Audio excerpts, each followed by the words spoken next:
Test, test, test. Is this thing on?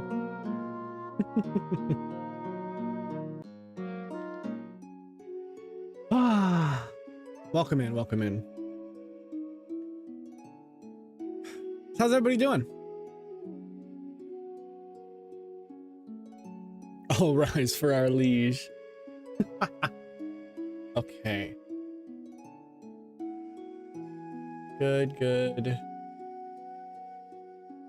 Are we murdering today? Well, about that. So transparent.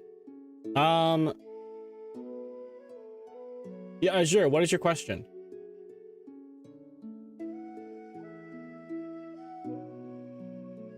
Anyway, go ahead, ask your question. But hi, how are you doing? How are you all doing? I got up like, I don't know, 3 hours ago. Does anyone else feel transparent or just me? I mean, I don't feel transparent. I can't see through myself. So anyway, today we are going to play Elden Ring. However, as was listed in the, as was listed in the title and the thumbnail, and I've mentioned a few times in streams, I have procured a certain Elden Ring mythology book. And I thought it'd be kind of a neat little thing to do some reading of that today, because the Elden Ring lore... See myself? Alright, sure. Please, streaming for 8 hours straight, this is insane. The final boss would take an hour, that took 15 minutes. So I thought that Elden Ring's lore, to me, is a little confusing without, like, explanation.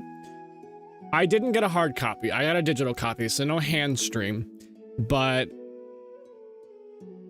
I figured the digital copy would be better because I can actually just, like, stream it that way. But yeah, it's a book called Grace Given, The Mythology of Elden Ring. It is written by Geoff, quote-unquote, Smotown Truscott, with illustrations by Chris Lewis Lee, Elliot Wells, Menas, LG, and Shimhawk, with an introduction by, I'm not even gonna try to say that name, actually I'm gonna try it, Quaylag.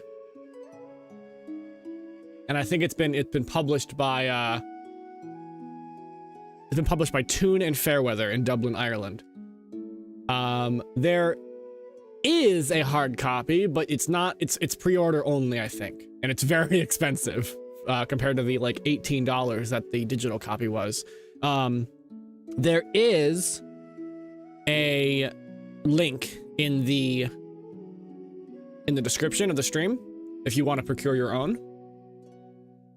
I haven't really read that much into it yet, but from what I've read, it seems pretty well put together.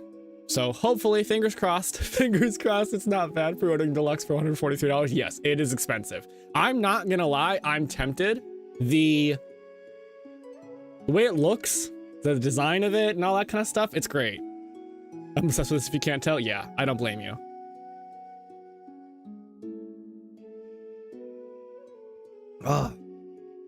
But yeah. And for any newcomers, welcome in. This is the Pyre Perpetuum channel. We do games, we do lore, stuff like that. Or at least I want to do lore. This is my first attempt at doing another game's lore. So hopefully it goes well. But yeah, welcome in Nell, welcome in Azure, welcome in Vina. Oh. Is stream okay? Hold on, my chat just disconnected. There it is. Is it? Oh, hold on.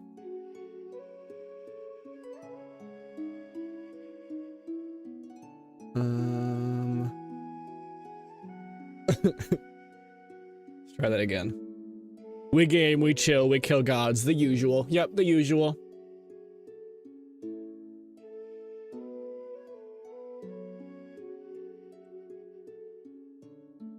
My stream chat just keeps disconnecting. I'll pull this down just for a second. There we go. But yeah, so I have my own lore if you're interested. We have an audiobook. It is going to be in three parts. It's already got 2 parts out right now, but that's neither here nor there right now. Oh, thank you, Matriarch. I have tea. I hope everybody brought drinks. We have cookouts. I don't know if we have cookouts, but if you guys put together a cookout, go for it. Yeah, I hope you guys brought drinks, snacks, blankets if you're cold enough for one. And get cozy. Because I think I'm gonna do for like an hour. That's my goal. Got my Lavendel tea ready. All right, though it's cold now. Gotcha. Microwave, possibly? Question mark. Waiting for the Act 3 release so I can binge it all one go and do the breakdown. That sounds fun. I mean, Mr. Crab died for nothing. No. All right. Well, I guess without further ado, let's get into it. I don't expect to finish this today, but I think we can have a good go at it. I don't know. I think it'll go well. All right. Let me move myself to the side. Move the chat back up. That. We'll be reading it here in my room. I hope that's all right with all of you. And then let me go ahead and pop it in. Yeah. All right. Oh, it's a little. It's cutting chat off, but that's okay. There we go.